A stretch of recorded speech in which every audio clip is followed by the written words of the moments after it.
from Washington, D.C., I'm John Walsh, and welcome to a special holiday edition of America's Most Wanted.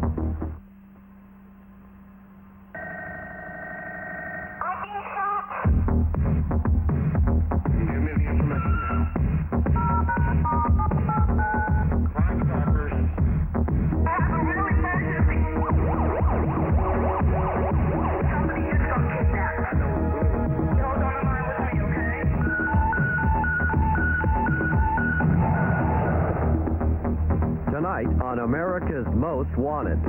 He was raised in a loving community by a family who cared. He won a college scholarship, but turned to alcohol and landed a janitor's job instead. At some point, something snapped, and James Donald King became a vicious man. King murdered his first wife, but was released on parole. Police say when he married again, fire trucks, sirens, and flashing red lights. Dream toys for a little boy who grew up to be a cop. What seems to be the problem, officer? I said step out of the car now. But he pushed too hard, and the town sent him packing. Police say that's when Bradley Hughes became a con man. Was it really Santa Claus who delivered that singing telegram? We wish you a Merry Christmas. We wish you a Merry Christmas. We wish His Yuletide carol turned into a stick-up when he looted this Pennsylvania bank. Police say this man's no Kris Kringle. Tonight, he's one of America's most wanted.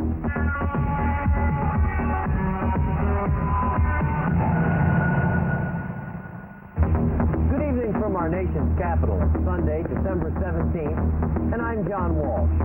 Washington has been trimmed in snow all week long. Perfect prelude to the holiday season. A time when families gather and people remember the familiar face of a friend. Tonight, we'll show you a new face, and it's one we hope you won't forget, because it's the face of a killer on the run.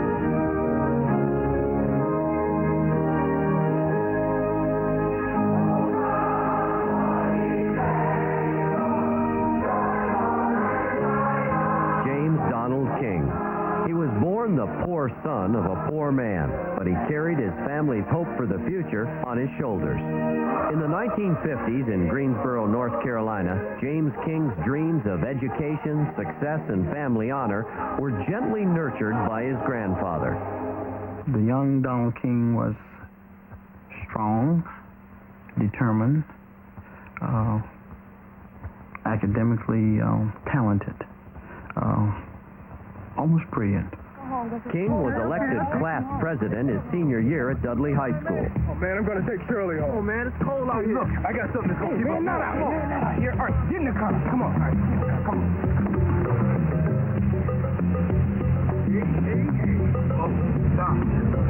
All right. But friends say King was distracted by the time he got to college, more interested in drinking and being with his hometown sweetheart, Shirley. By 1964, King would learn that Shirley was pregnant, and after their marriage, his life would change forever.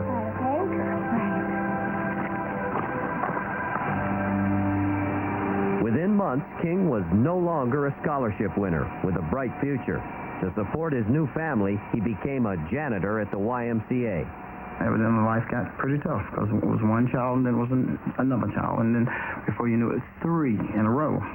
That's a tall order for a young man. By 1967, his marriage was on the rocks. Shirley had moved out, and James King was about to lose another round with life. Hi, can I help you? Yeah, I'm looking for a shotgun. Let's see, I've got this 12 gauge right here. On April 8, 1967, Donald King bought a single-barreled 12-gauge shotgun from a pawnbroker. Police say he drove straight to the home of his mother-in-law, where Shirley had been staying, hiding with their children after violent arguments with King.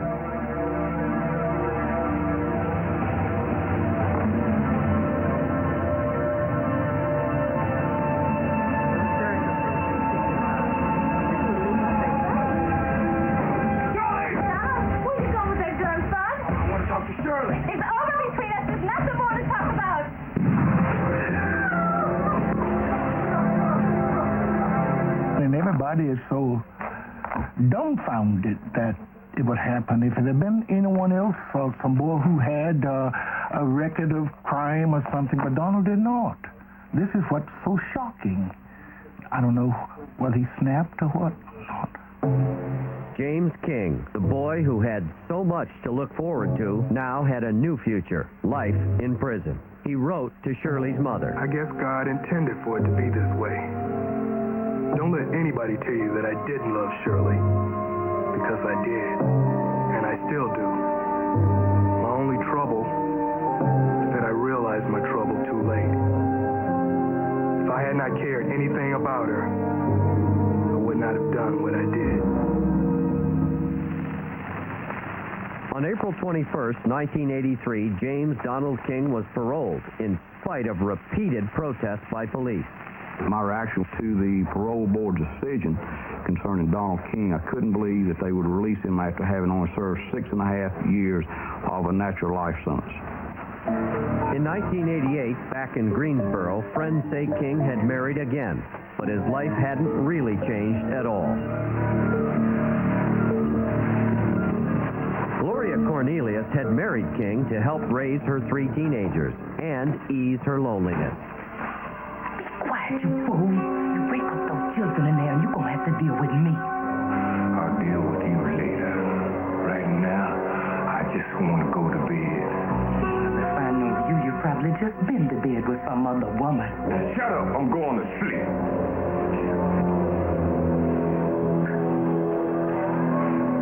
It's hard to say what happened to James Donald King. At some point, something went wrong in his life. It could have been alcohol. It could have been trouble with his wives. We really don't know. At some point, something snapped, and James Donald King became a vicious man.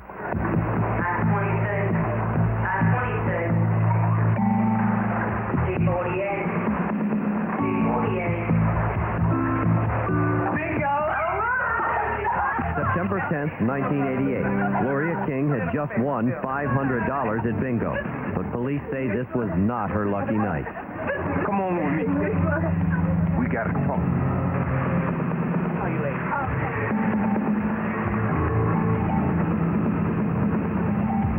You come home drunk every night. You come home smelling like you've been with that tramp, and I am sick of it. Shut up. I've had enough of you. No, I'm with you.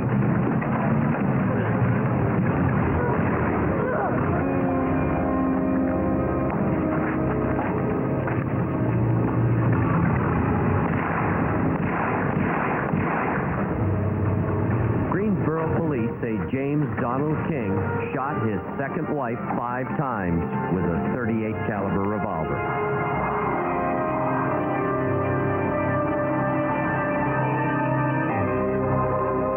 Donald King knows the ropes of life on the run. He escaped from prison in 1971 and spent 9 years hiding out before he was captured. Police believe King is probably living in a rooming house now. His left leg was weakened from a stroke last year, and he walks with a limp. King takes prescription medicine for high blood pressure. Police say King was indeed having an affair while living with his second wife. His girlfriend gave birth to a son in February. King never called.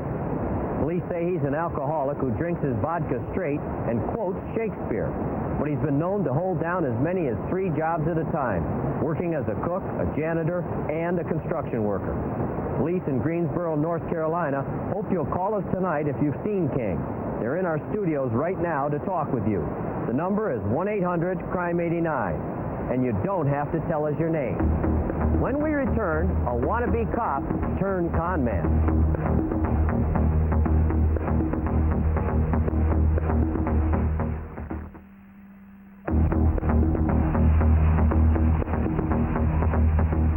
Is a time for children.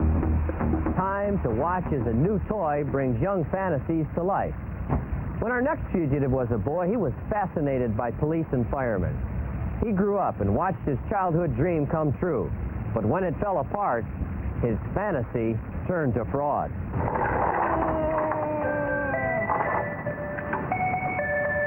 His imagination was fueled by the excitement of alarms. His dreams were spun of sirens. And when Bradley Melvin Hughes grew up, he wanted to be a hero.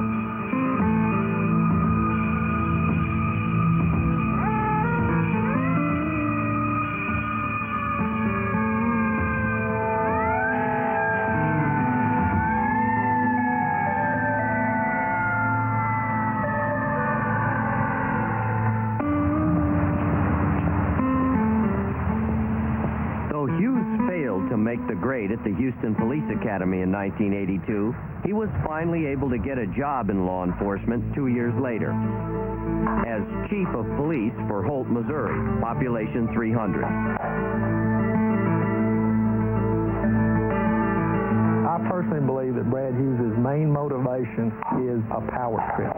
Unlike what you see with most people that go into the law enforcement field or firefighting, they do it because they want to do something good for their community and for their fellow man, but that's not what Brad Hughes has in mind. He sees it as something that's going to give him power to manipulate people. According to city records, Hughes was spending thousands of dollars, unapproved purchases on everything from uniforms to police dogs. And residents there say Hughes was far too aggressive for a quiet little town like Holt. What did you do? I don't know. Out of the car. What seems to be the problem, officer? I said step out of the car now. Okay. The limit here is 55. License and registration. But license and registration now. Brad Hughes wanted to run our community like a large town. In pulling some of our people over for traffic violations, he used a lot more aggression than was actually necessary. When we tried to confront him, he just left. Out of work, police say Hughes traded in his squad car for a limo, posing as a GMAC finance officer to pull his first major con in Plattsburgh, New York. Hughes knew so much about car financing procedures that he had no problem conning a salesman out of this $42,000 stretch limousine. And when it was discovered stolen, police say Hughes took care of that too. This is Trooper Jameson. I found the limo you're looking for. You can take it off the computer. It's all burnt out. Yeah, clear it from NCIC.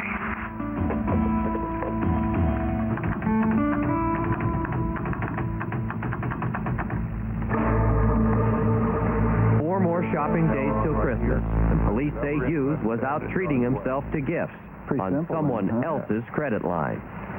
How long do you think it'll take to get my credit approved? No time at all. You just fill one of these applications out, and that's all it takes. All right. Thanks a lot. You know, this comes with a 1-year warranty. It's one of our most popular models. It's a really, really good phone. I think you'll like it. Yeah, I'd like to run a credit check, please. Egbert King. On December 21st, 1987, Independence, Missouri police say Hughes used stolen credit information to buy a cellular phone. Sir, you say you saw the vehicle he was driving? Yes, sir. He was driving one of those great big stretch limos, big white ones. But police were hot on his heels. Plate number? That's it. That's him. That's the guy. That guy? Yeah, that's him right there. Hey, this thing's got some faulty wiring or something. It keeps... Sir, I need to ask you a couple of questions.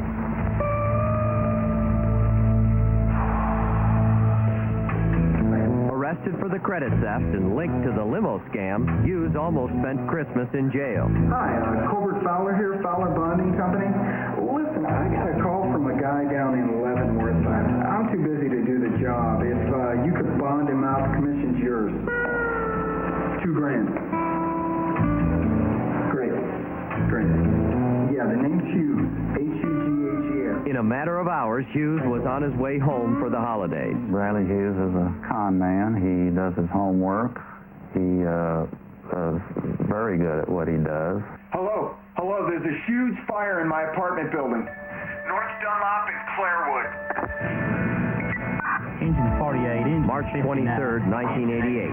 Houston Emergency Services responded to a call for help, a 3-alarm fire.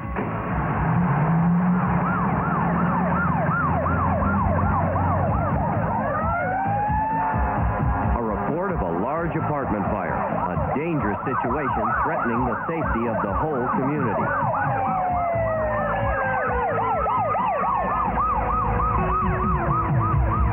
There's nothing here. It's a false alarm.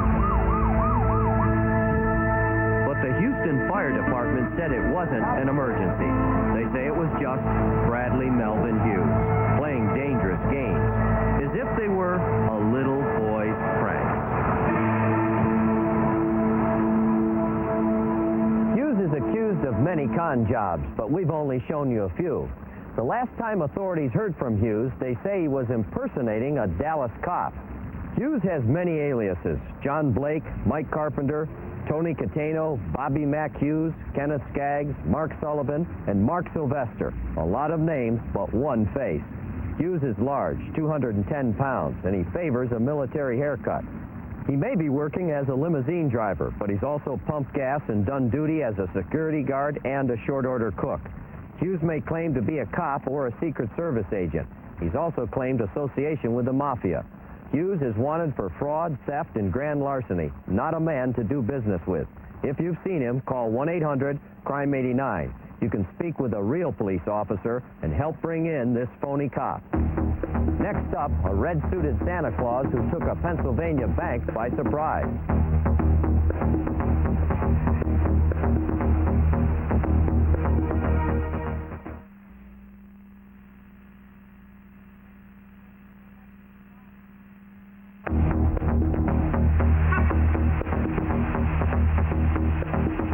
Welcome back to Washington in the United States Botanic Gardens.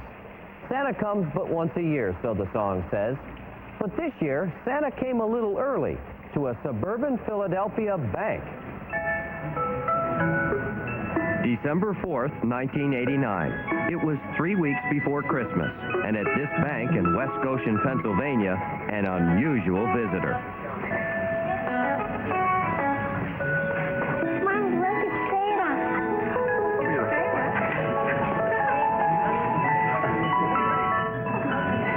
Everybody loves Kris Kringle, so the red-suited fellow was greeted with smiles.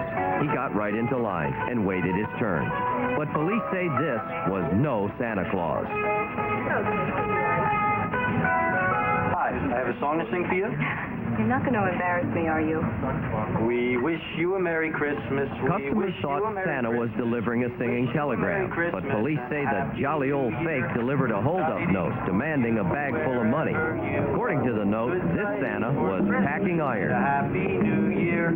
We wish you a Merry Christmas. We wish you a Merry Christmas. We wish you a Merry Christmas and a Happy New Year. Good tidings for you wherever you are. Good tidings for Christmas and a Happy New Year.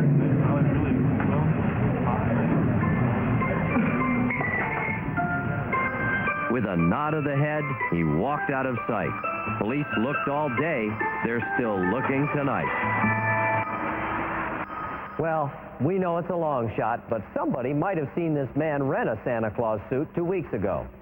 Surveillance cameras caught him on his way out of the bank. He was wearing a wedding ring, white sneakers, and black Ray-Ban sunglasses. Not like the Santa we know. He's probably in his late 20s. Well, what can we say?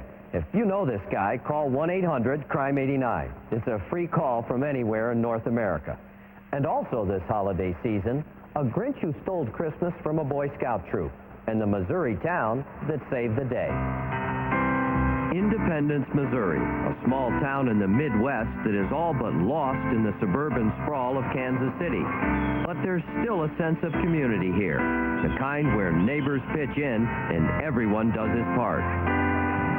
The Scouts of Troop 747 decided to earn their way to summer camp by selling Christmas trees, and they were ready to open for business. We drove by the place, and I looked over, and I had just worked the night before, and there were so many trees over there. And when I looked, there were just about all of them were gone. Someone had loaded a red pickup truck with 173 of the Scouts' trees, then took off. I was wondering if we'd make enough money to get to pay for the trees that got stolen. But when word of the theft spread, neighbors rallied to the cause. A local fire department gave money. An Optimist Club sent more trees. So did a nursery 250 miles away. People came in and offered us to buy a tree. We asked them which tree they wanted, and they said the one that's not here. We had children came up with quarters in their hands to say they'd like to help us go to camp. The troop earned over $4,000, and enough was left over to donate $2,000 to a local charity. Troop 747 will go to summer camp after all, thanks to the people of Independence. people who made a difference. America's Most Wanted will continue in a moment.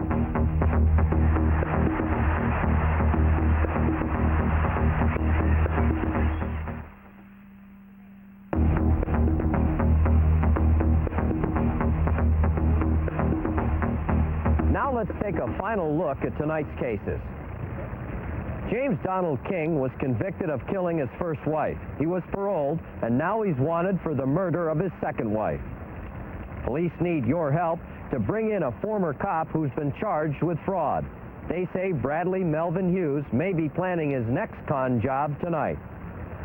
And yes, there is a Santa Claus, but it's not this guy. He robbed a suburban Philadelphia bank. Next week, Christmas Eve, America's Most Wanted will be taking the night off.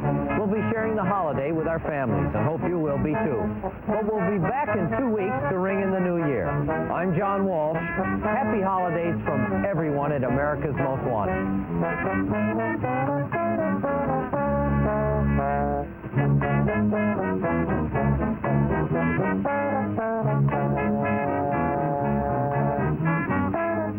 Everybody in America, you are in my power. Go to the window and cluck like a chicken. Bart, no hypnosis. Okay. Later tonight, Sam Kinison guest stars on a special Married with Children. But now, it's time for The Simpsons Christmas Special, starring me, Bart Simpson, in the role I was born to play with.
Thank you.